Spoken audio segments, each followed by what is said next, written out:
You won't believe this, but I once watched someone with more talent, money, and opportunity than 99% of people completely ruin their shot at success. And it all came down to one thing, the same thing that might be stopping you right now. This isn't a made-up guru story. It happened. I watched it unfold. And by the end, you'll see exactly why some people never make it, no matter how hard they try, and how you can make sure you're not one of them. It was 2016 when I met Daniel. On paper, he had it all. Smart, charismatic, incredible at his craft. He had this energy that made people want to be around him. We met at a networking event in the city. I remember him walking up to me with a huge smile, introducing himself, and within 10 minutes I thought, this guy's going to be huge. He told me about his big dream, launching a company that would shake up his entire industry. He was building something he said could change the way people think about the product forever. I believed him. He was that convincing. But here's what I didn't see at first. Daniel's dream was already quietly falling apart. Every time I saw Daniel over the next year, he was working on a different project.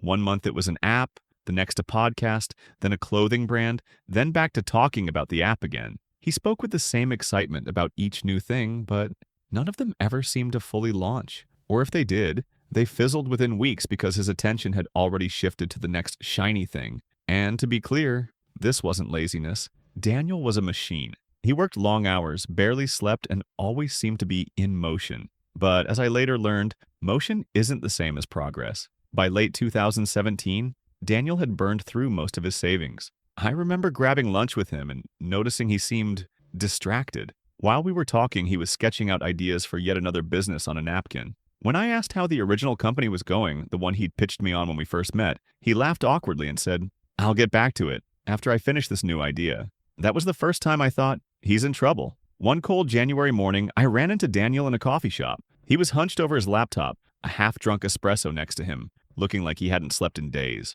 When I sat down, he didn't bother with small talk. He just sighed and said, "I don't get it. I work harder than anyone I know. Why isn't this working?" That was the moment it clicked for me. I told him, because you're trying to win 10 different games at once. You don't have a focus problem, you have a priorities problem. He didn't argue. He just stared at me for a long time, then nodded slowly.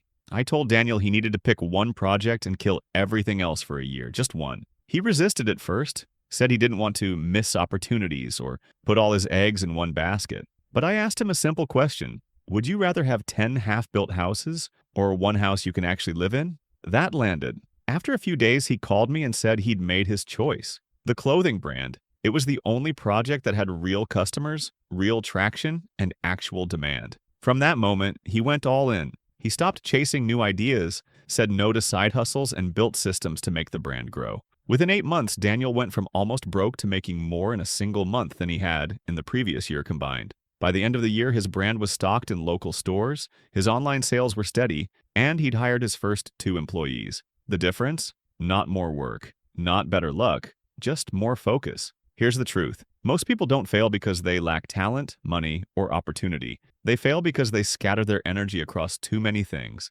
and none of them get the time or attention they need to succeed. Every maybe in your life steals energy from the must. If you want to change that, pick one thing and commit to it long enough for it to work. Say no to everything else. This isn't glamorous advice. It's not a hack or a secret formula. It's discipline. This isn't just some motivational parable. Daniel is real. His name's been changed for privacy, but every detail you just heard actually happened. And if you're watching this thinking, that's me, then you already know what you need to fix. Focus, cut the noise, and watch what happens.